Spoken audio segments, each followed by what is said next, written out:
everyone. Welcome to The Homeless Left. My name is Matt Weinglass. I'm Nico Kiriakou. And The Homeless Left, this is where political castaways gather to seek shelter and insight built from core principles and common sense. So welcome everyone today. Nico, I love what we're building here. And I love the excitement and the enthusiasm. I love the feedback we've gotten so far. And so everyone knows this is our second episode. So we do plan to continue here every Tuesday live on YouTube and on Rumble on our new channel, The Homeless Left, on Rumble. And we're on Sherwood Players on YouTube. And it's just been a fantastic experience so far. So I thanks again, Nico, for doing this with me. It takes courage. It takes team to venture into the lion's den, as you would say, going into these topics. A lot of these are hard discussions to have. That's why we started our Rumble channel. And we will be letting you guys know right now, if you're watching us on YouTube, we will be switching over there a little later in the episode when we're diving into even more difficult issues and sensitive topics that might or might not get a little strike, as you would say, maybe from YouTube. So we want to stay away from that and just, keep everything cool. Yeah. And it is hard. We're going to talk about more controversial things today. And, coming out and saying what you think when it's not popular is extremely difficult. It takes, I think the primary thing is courage, conviction about your principles, knowing that you aren't crazy for thinking things you're thinking just because they're not reflected in the press or by your friends and family. And, some of the core things I think we want to talk about today is really how the division in America, the right versus left, how we're divided on all these issues that each side only seems to have half the truth or only part of the truth. So people who are kind of looking at this with common sense find themselves marooned. Like, where do we belong? We don't fit in any camp. You've kind of got this culture war going on, and it seems like the media and the establishment are doing everything they can to foment more division and promote issues that divide us, whether you're talking about defunding the police or Black Lives Matter or abortion or immigration and the border wall or the war on drugs or gay marriage or COVID vaccine mandates, whether you're talking about how the pharmaceutical industry treats and acts in terms of treating disease or what medicine is today, allopathic, naturopathic, vaccine, therapy versus drugging kids, who maybe have ADHD or behavioral problems. What is the truth? Where should we stand in all these crazy controversial issues? So here we are kind of putting ourselves out there to talk about that. And I know, and one of the things that this division does is it really makes organizing around change difficult, because if you have a conviction, you are going to be completely maligned if you come out in the streets and protest by the other side, whether you're talking about January 6th or you're at a BLM protest or you're at a vaccine mandate, things that you've done, Matt, not January 6th, but, you found that the different sides were, hating each other, that you dared go out there. But in your mind, I think you were saying you were just speaking truth to power. And it was a consistent point of view that you held, even though you're being attacked from both sides. I don't know if you can talk more about how organizing and protest is sort of pinned underneath this division, this censorship industrial complex, this sort of cancel culture of anyone that sticks their neck up out of the foxhole. Absolutely. Very well said, Nico. And this is why we wanted to do today's episode on protests and the culture wars that are happening right now. And I'll say from firsthand experience, especially over these last 3 years, being that we saw a lot of unrest and a lot of different types of people that had they got to a breaking point. And I think people need to understand that that's how protesting works. It's people that are desperate, people that are willing, they're at the breaking point. They're willing to put their lives, their families, their jobs all on the line. They don't go out at, dinner time, or on the weekend. A lot of them are on the weekend, but a lot of them, they go out every day. They're out in the streets and they're not at work. They're risking their paychecks. They're risking everything. So we have to ask ourselves, why are they at that breaking point? And what is it that they're fighting for? And I have to say, from personal experience, Nico, across the board, every protest I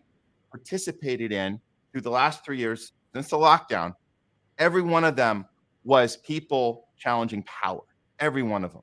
And you would think that understanding that, being somebody in the street, and these all are good people with something important that, like, you want to root for them. And I don't think it's really about saying we all have to agree with everyone on every side. That doesn't really make sense. So I want to be clear. We're not saying that. We're not saying everyone's ideology has to be exactly the same. No. What we are saying is that the right to protest, acknowledging that people's truths, people's voices are important, and to allow that space for them to do that, that's what we have to demand from our fellow man, our fellow woman. We have to. So whether it's Black Lives Matter, which we can get into that one we can do a whole episode on that one. I really think it started from a good place. I think that these movements sometimes get they get hijacked by the corporations. They take the movement from the people and then they make it something else. And I think they do that on purpose to make the other people that weren't there say, look at those horrible people. Look at those horrible people in the streets for Black Lives Matter. Look at those horrible people in the streets for the end the mandate. Look at the horrible people. I know you mentioned January 6th. I mean, we won't even get into that one. That's a whole nother can of worms. But just the ones I was at, and I'm going to bring this up right now. So these are, and I showed these on last week's episode, but this is important. I want people to see, I was there, downtown LA, Black Lives Matter. I was in Hollywood for Medicare for All. I mean, this was a big one. Medicare for All, no politician showed up for it. That was one, I have to say, Nico, Medicare for All, the way they smeared that one was by not covering it. That's how they did that one. Mm-hmm. Very genius. Don't even act like it wasn't even a thing. And so you didn't even have anyone there. Bernie wasn't there. AOC wasn't there. None of them were there. We were literally Nico, we were literally the homeless left in the streets of Hollywood for Medicare for All. Yeah. Then I was back in Hollywood to protect the children from all the mandates. And we were all there. And we were being called horrible names. And that's my brother on the right, my fiance, Leslie. See her shirt? She's an RN against the mandate. She literally works in healthcare, and she's like, this isn't right. I'm going to go out there and support this. But we were called horrible names when we were out there, Nico. We were. And again, what this goes back to, right, Matt, is what are you actually doing at a protest? Speaking. Yes. So, it goes back to freedom of speech. Like, are you allowed to say what you think? And, if there was a recent story that went viral on TikTok of someone giving a talk at San Francisco State University about their thoughts on transgender, rights or people. And, it's like, again, these people have a right to exist. But at the same time, these other people have a right to say what their opinion is, whether or not we agree with it or not. And, when they interviewed students, they were this person was, I guess, physically attacked and sort of pushed out of the way, and I can't remember their name, but basically they were saying, it's the equivalent of them offending transgender people with their words they asked to be attacked, that somehow they were equivocating the physical assault with verbal abuse. And, it's like, I don't think you can put those in the same category. I think we should have some kind of, watchdogs on hate speech so that it's not promoted and amplified. It doesn't go viral. We can have some kind of checks in place. But to say that this person's not allowed to speak because we find their opinion offensive is, again, once you do that, then you don't have protests. Then what happens if you have a totalitarian government? Who is going to be able to speak out against it? And again, censorship only works when it's not turned on you. So I think that's kind of the core underlying principle and what common sense tells you if you really think about it. But that sort of has seemed to be lost in this discussion, do we have these rights to speak? Yeah. And I do think the media is culpable. They're intentionally pushing this hate and fear on us on a daily basis about the others, the other people, the ones that aren't on your side. They're against you. they're domestic terrorists, or they're the Antifa. These are people, they want to burn down the cities. And it's just like, you realize that the cops, the CIA, the FBI, they infiltrate these groups. They go out to the areas like Black Lives Matter. We know this for a fact. We've seen the reporting on this. We've seen the investigative journalism. They literally set bricks up before they arrive. And so there's a whole big wall of bricks designed for them to grab them and start looting and causing damage. So the media can say, see, look how horrible these people are. And then we forget about the whole movement in the first place, which was standing up against police injustice and racial injustice and police brutality and stuff. That's what it was about. And then it became this, look at these crazy lefty, Antifa people. And like, and Nico, I know you mentioned January 6th earlier. We that's a whole nother can of worms, but I do think there's something to be said there too about, like, let's make these people look as awful as possible, so we forget about the thing that they went out there in the first place for. So I'll leave that one alone. But yeah, I mean, but I think that just like January 6th, it's like it's like someone is planting a culture bomb, and they're saying, let's blow up this society so that they are just at war with each other. It's like, who wins when we're at each other's throats? So it goes back to, Occupy movement. And I camped out with them in San Francisco back in the day. And it was like, everyone was saying, oh, they don't have a mission. They don't have a central agenda. They don't have a tagline. Well, it grew out of that movement. We are the 99% against the 1%, not against, but, asking for rights, asking for equality, asking for justice in an unfair legal and economic system. And, they did have a rallying call, but the thing that 1% or the 0.001%, as we've come to understand, is, it's just the billionaires have, so much of the huge percentage of the wealth. What they don't want to see above all, I think, is us uniting. Well, why? Because when we don't unite, we never challenge the real system, the real status of power and inequality. So we're just at each other's throats.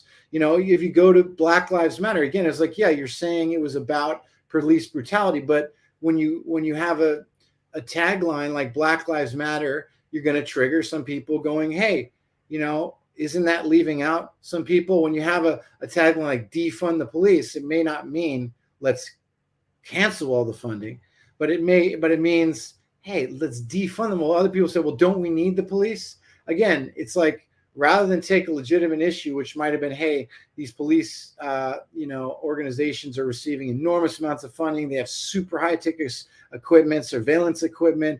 They got a new fleet of cars every few years. They have, sure, they should be well equipped, but maybe they need to put a little more effort into community policing and sensitivity. How do they relate to a community so that the community works with them?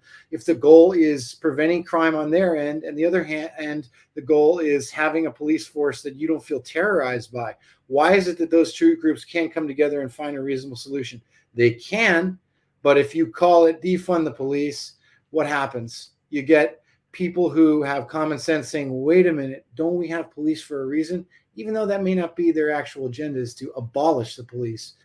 When, that's how it sort of comes out. Yeah, no. And all that makes sense, Nico, but I will go further and say the reason it didn't work was because by design, it was meant to confuse people. It was pushed that way. It wasn't people got in a room and said, how can we do this the right way? And then they just did everything they could and it failed. No, there were people actively working to make it be confusing, to make it sound like it, that on purpose. So it wouldn't work. And what ended up happening, that the catch to everything about Black Lives Matter, the big I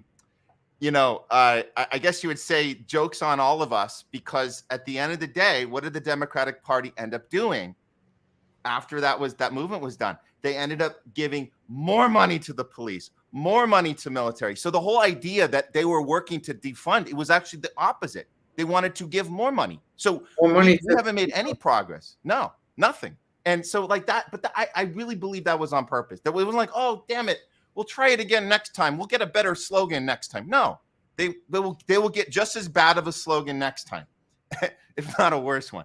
So right now, what I'd like to do is get into a particular type of protest, and actually was the most recent one I participated in Nico, the anti-war movement.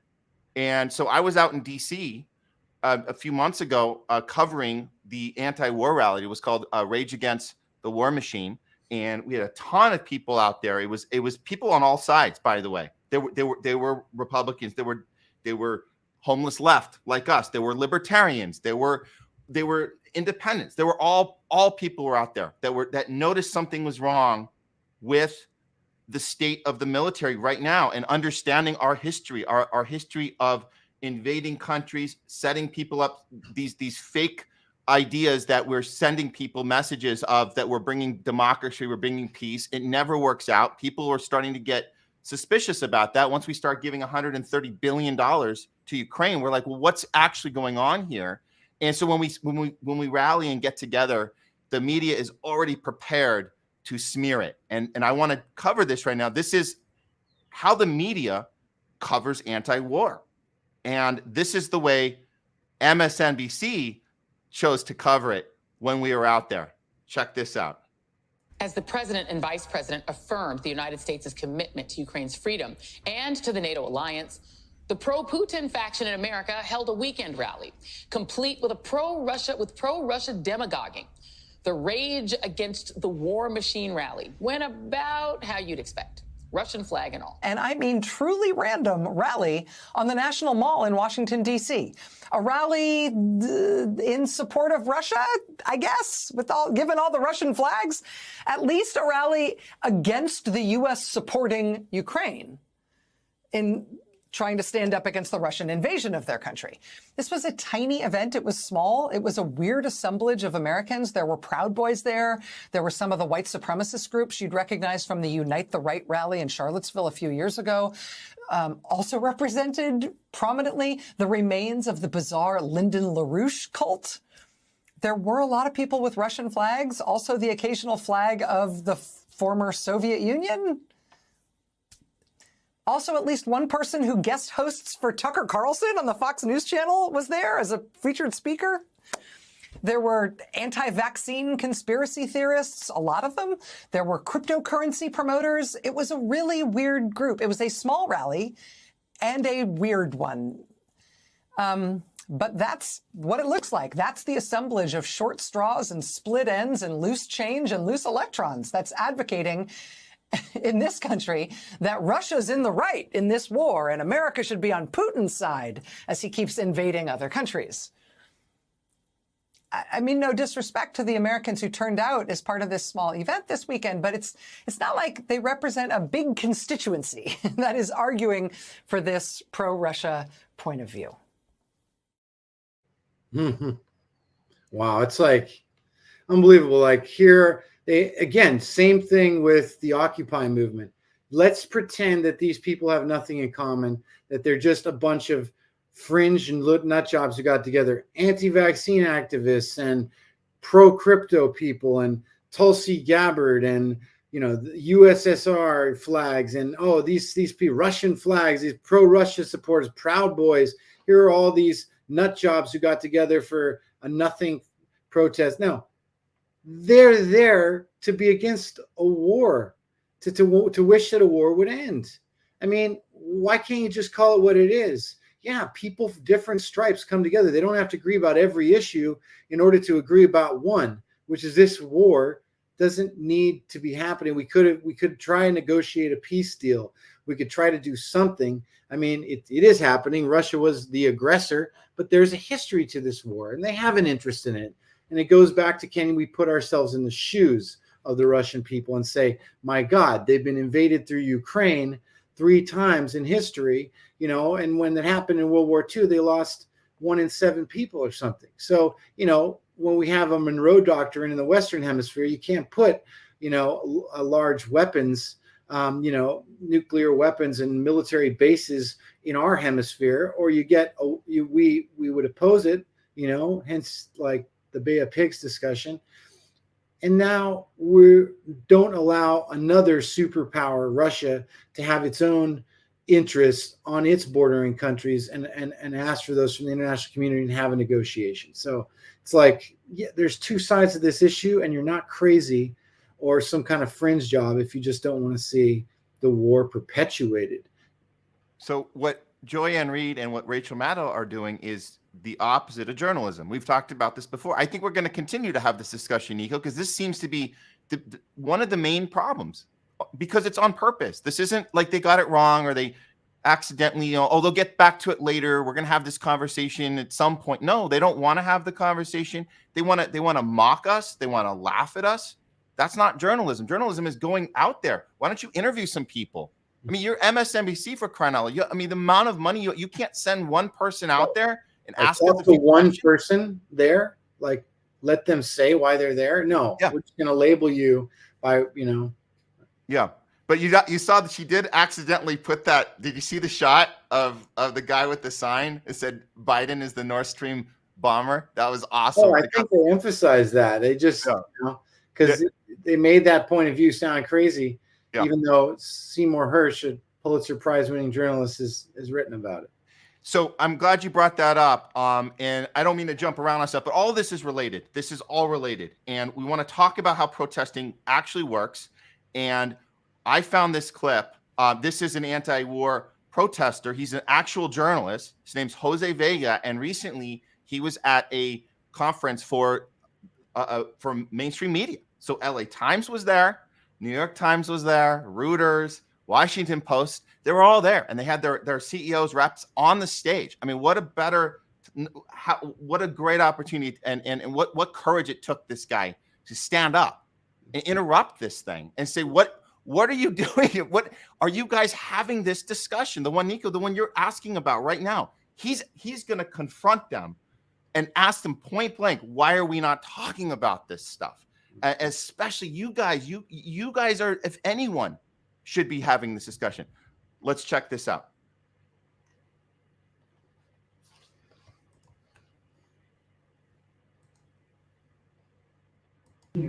Oh, is this the lecture hall with Seymour Hersh? I'm looking for the one with Seymour Hersh because it's a policy and press hall event. So shouldn't we be talking about the Nord Stream since that's the biggest story of the century? And you guys, I mean, you have the executive editor of the New York Times there who came out with a phony story to try and block Seymour Hersh. It's just kind of funny how that happened, I mean, did you even acknowledge Seymour Hersh? All of you are executive editors of papers that broke Pentagon, My Lai, Watergate. Is this the same papers or not? I mean, is there anything you've gotten right in the last 20 years, or am I mistaken about that? I mean, it's just kind of funny because Iraq, wrong. Syria, wrong. Russiagate, really wrong. Okay, I mean, the list goes on and on. So the last thing you could do to try and actually fix your reputation is acknowledge that through leaks, we had to find out that Zelensky was going to bomb Moscow on the anniversary. I mean, if you're so impartial, shouldn't you at least say, right, that Zelensky was going to bring us on the verge of World War III? That seems pretty fair. While Julian Assange rots in prison, all of you got, fat checks because he's in jail for doing your job. And you know what? Tucker Carlson ain't no Seymour Hersh. But he did something you guys are scared to do, speak the truth and actually be critical of the war, which is why he was actually fired from Fox, because you are all cowards, every single one of you. None of you have actually had any relevancy. And you know what? The mainstream press is now dying. Nobody's ever going to listen to you again. You have no credibility with the public. The only people who care about what you have to say are elite assholes who have nothing productive to say anymore, and it's dying off. So will you at least say something either about Nord Stream or Ukraine or the fact that Zelensky brought us to the verge of World War III and the only reason we knew about that was through leaks? Go ahead, it's a free speech event, right? You guys are the press. Let's say something here. Mr. Khan, come on, you're the executive editor of the New York Times, I'm just trying to get into some good trouble here, man. Woo, listen, Karen, get out of my face for a second. I got to talk to these gentlemen. Okay. Well, I just want to hear what they have to say. Go ahead, I'm done. Wait your turn. You're not gonna tell to you. Come. Wow. Wait your turn. You could project if we can't. I would just say, I think it's important to hear everybody's point of view. Yeah. So, thank you. All right. I do think that we need to give our moderator a chance to ask some questions. We're on the verge of World War Some III. of the people in the audience also do so. Thank Let's you, go. really, Let's thank go. you. Say something about this bombing. We blew up the Nord Stream pipeline. Listen, don't stand there while there are people rotting in prison. Nobody said anything about Uhuru, right? The socialists who are in jail for being critical of this war. God damn it. Let's go. Let's go. At least say something about the people in jail for being critical of this war. They don't deserve to be in prison right now. Wow. Wow, I'd like to see what they said right after that. So, that's how protesting works. That's it right there. And, obviously he knew he's not stupid. He knows he's going to get escorted out. He got a lot in actually, but they were shell shocked. They didn't know what to say. That when he called the Karen, that was funny because she was literally in his face, like trying to block him. Oh, okay. Yeah, that's fun. But yeah, they ended up physically. I mean, that constitutes physical assault. He actually talked about it on Twitter after the words because we didn't see all that the last part. But he was prepared for that. But that's what we need to do. That's what we need to do. So perfectly done, well executed. I mean, I disagree with that. I think he had a lot of, I think what he had to say was good. But at some point, you're encouraging discussion, encouraging debate. So you have to stop, end your question, and wait for a response. And, they might have gotten into and said something if he had left them with a wall of silence. Really? I didn't see that. I pushed it to the point where, again, he can be, he seems to be the crazy one who has to be escorted out because he's disrupting the peace or whatever, they're going to say at a private event. So, you have to be civil. You have to, if you're the one on stage, sure, make your tirade. But if you're coming up to ask a question, ask it intelligently, hard question. Good. I love this question. Step back, let them answer. Don't let your side be minimized by looking crazy. Okay. That's a fair assessment. However, I'll say this. When you stand up and ask a question and do exactly what you said, Nico, and you let them respond, they don't ever respond. They just the woman was trying to pass it to the moderator. There's no response, and then that's it. So you get the question out. That's one way to do it. I don't disagree with you. And they look bad for not answering. And well, they did, didn't you? There were these long pauses where nothing. They weren't saying anything. Didn't you see them on the stage? They're not. They're just sitting there. It was completely. And you pass the mic along, or you step back. You just wait. You give them a wall of silence. Mm-hmm. I don't know, but I mean, absolutely right though. These newspapers are not the papers they used to be. A lot of them they have different ownership. Mm-hmm. Whether it's Rolling Stone or, the funding they get from Mother Jones or The Nation or, Jeff Bezos bought the Washington Post. Yeah. So, I mean, no, they're not the same papers they were. And I don't think they would run, the Woodward Bernstein story unless it was Trump in office, It's kind of, it does. So I would love to hear their response to that. Yeah. Well, there wasn't any. Yeah. They're going to act like it never happened. So at least he got a lot in there. But I see what you mean about he could have not been escorted out. But I think the idea was to go as long as you possibly get as much in there. And he had a lot to say. It wasn't like he was just saying the same thing over and over. He was, he had a lot to get out, and I'm surprised they let him go as long as he did. But, and I play that clip because he's a seasoned journalist and knows how to do that. There's a lot of times where you'll have citizens trying to do that, and they're maybe not as articulate, and they're going to have a lot more problems, like you're saying, Nico, about yelling something out, getting immediately escorted out. But I think we should be okay with that. I think even if it's not done as articulately as he did, I think that we all need to be able to call out our elected officials. Maybe these guys, okay, they're having a news conference. I get it. Press kind of gathering, but the politicians, I wasn't able to pull clips of those interruptions. I got one of AOC. I might want to throw up here just for fun because it's really funny. But the the politicians that we elect, specifically the anti-war ones, like Bernie, like AOC, like the Squad, they've take our money running on that issue, right? On anti-war. So it is our duty as their constituents to show up at these events.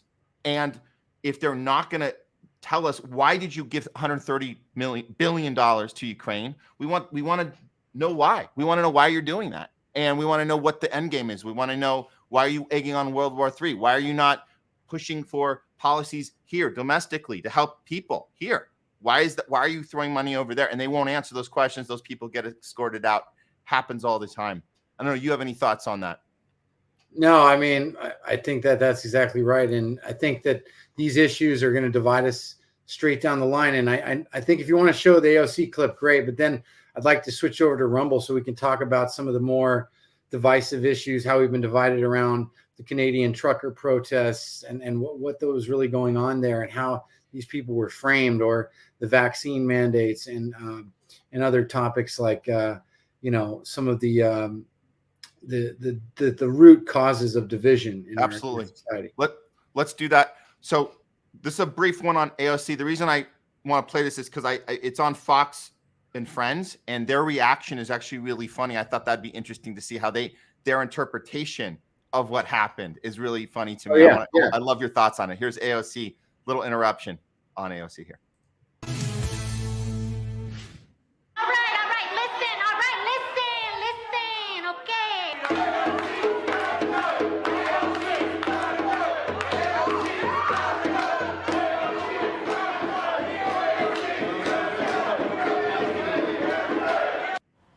That is AOC dancing off her own constituents at a town hall this week as they are voicing their concerns about how far left, or how they're concerned because she gave money to Ukraine and was in agreement with that, like all Democrats did. But they think she needs to be more left. So let's bring in Fox News contributor Laura Trump to react to this. Hey, Laura. Ainsley. Interesting response, right? They're saying she's got to go, that she's not left enough, and she just started dancing, trying to get them to talk. What's your reaction? Well, I mean, I think the interesting thing, Ainsley, is that there are so many people who have actually realized how bad some of AOC's policies have been for them in District 14 in New York. And, you know, she is truly the typical politician. This is a person who got elected, went to Washington, D.C., forgot about her constituents back home. And I think a lot of people are very upset with that. You look at some of the policies that AOC has supported or causes that she has championed. Don't forget, this is an area of New York that is riddled with crime. Crime is overrunning the streets in New York, and yet AOC, of course, was a champion and continues to champion defunding the police. Okay, I'm going to cut off there, but I thought it was funny because you have these Fox News people that are like wanting so bad for years to put AOC in this like very extreme left-wing box.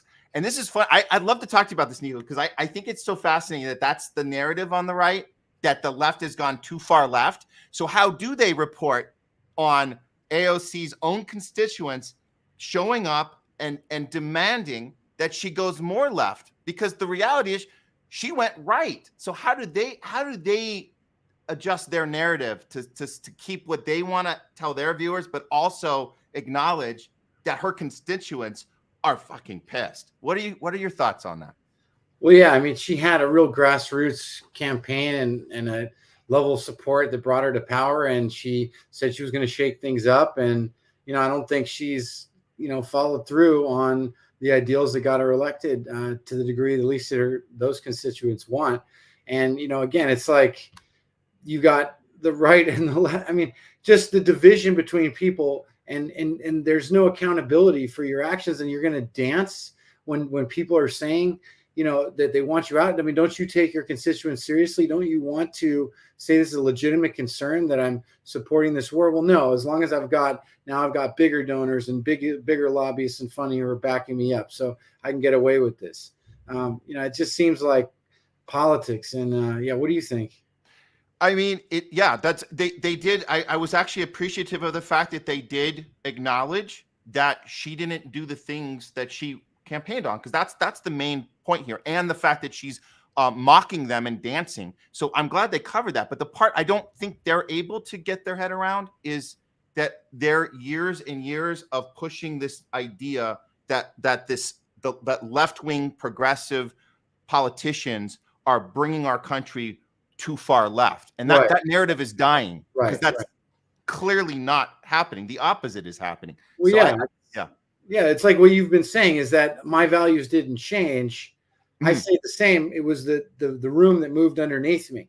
So this is this big strategy they're doing where they're saying, you're a radical if you're not with the Democratic Party, if you're not with the mainstream Republican Party. Meanwhile, they continue to become more radical in terms of corporate, corporate rights and corporate personhood and, corporate influence on politics, and more radical in terms of war and imperialism. And, instead of, ramping up the military budget and, raising the, never balancing the budget. That's okay, great. So that's what the Speaker of the House, that's what a, Republican does now, is he negotiates. You've got a huge base saying, look, we've got to do, I'm not saying they should not raise the debt ceiling, but, they've got to deal with the fact that this is not what Americans, a lot of Americans want, is there's more radical policies. And instead they're just counting on, basically pressuring people who look left and look right and just try to position themselves in the middle to stay in a safe area. And, but you can be highly intelligent, highly informed, and believe everything that they're saying, because they've got this incredible selection of cherry-picked data to back up their story, and you don't actually listen again to what the other side's saying, right? Just like the reporters don't interview anyone from MSNBC at the protest. AOC is not saying, oh, really? Tell me what you think. I mean, maybe she did at another point, but it doesn't seem like that was her attitude. No, not at all. And I'm going to say this, and we're going to make the transition to Rumble in just a moment, but I want to sum up the AOC issue, because this is essential to understand when we talk about protesting and how it's supposed to work versus how, the media presents it, and politicians and how they present it. AOC ran on anti-war. She ran on healthcare, Medicare for all. She ran on core issues for the left. And that's why we gave her money. That's why we voted for her, and the whole squad, and Bernie, all of them. That's what they ran on. When they get there, when AOC gets in office, she doesn't do the things she campaigned on. And let me drive this home, because this is also important, Nico. She not just ran on those issues, she ran on her approach. She told us when she got there, she was going to, and this is her quote, we're going to bring the ruckus to the Democratic Party. That means we're going to stand up to them. We're going to challenge them. We're going to speak up. We're going to get in their way. We're going to make things uncomfortable. She used that language too. You got to make things uncomfortable in order to make change. And she also said this: I would rather be a one-term congressperson than a lifetimer. If I can get more done in that one term by not being afraid, by not succumbing to what they want me to do. I can get more done in that short period of time than if I, sign up and be part of the problem for the rest of my life. She said that. And I'm paraphrasing that one, but she said that. And now she is part of the problem. So again, this is not how organizing works. This is not how protesting works. Protesting is exactly what she said going in to Washington. You have to bring the ruckus. You have to make things uncomfortable. That's how it works. That's the only way to get something done. And with that said, Nico, because what they said, that's her base, but it's not her base anymore. Her base are now people that have millions of dollars who she has to spend, her time every week calling up to build a war chest for her next campaign. That's her base now. And that's how American politics works. If you want to change it, you've got to change the funding system and put term limits on these people so they don't just become career politicians looking to save their own skin, and maybe they have some pet issue they want to pursue some point in the future after they amass enough power by compromising all the things they campaigned on. Exactly. Well said. So right now what we're going to do is we're going to cut the stream on YouTube. If you're watching us on YouTube live or on a replay even, what you can do is go over to Rumble right now. Make sure you're signed up on The Homeless Left, and we're going to continue this conversation. Of course, if you're part of the Sherwood community, you want to be part of what we do here in Hollywood as far as telling stories and authentic human experiences that we want to put on screen, put on stage, put on, big screen, small screen, building your career in the entertainment industry, which was where we started from. And that's why we're here now, because we want to continue the authentic storytelling that we know and love, and that we've maintained our principles throughout all this chaos. And here we are now. If you want to be part of that, you can find us on sherwoodplayers.com. That's very easy to find all of our activities there. You can go to any of our socials at Sherwood Players across the board. And we'll see you guys around our community. But now we'd like to move forward and do the rest of the show on Rumble. So for now, that's it for now on YouTube. Take care, guys, and we're going to continue discussion in one moment.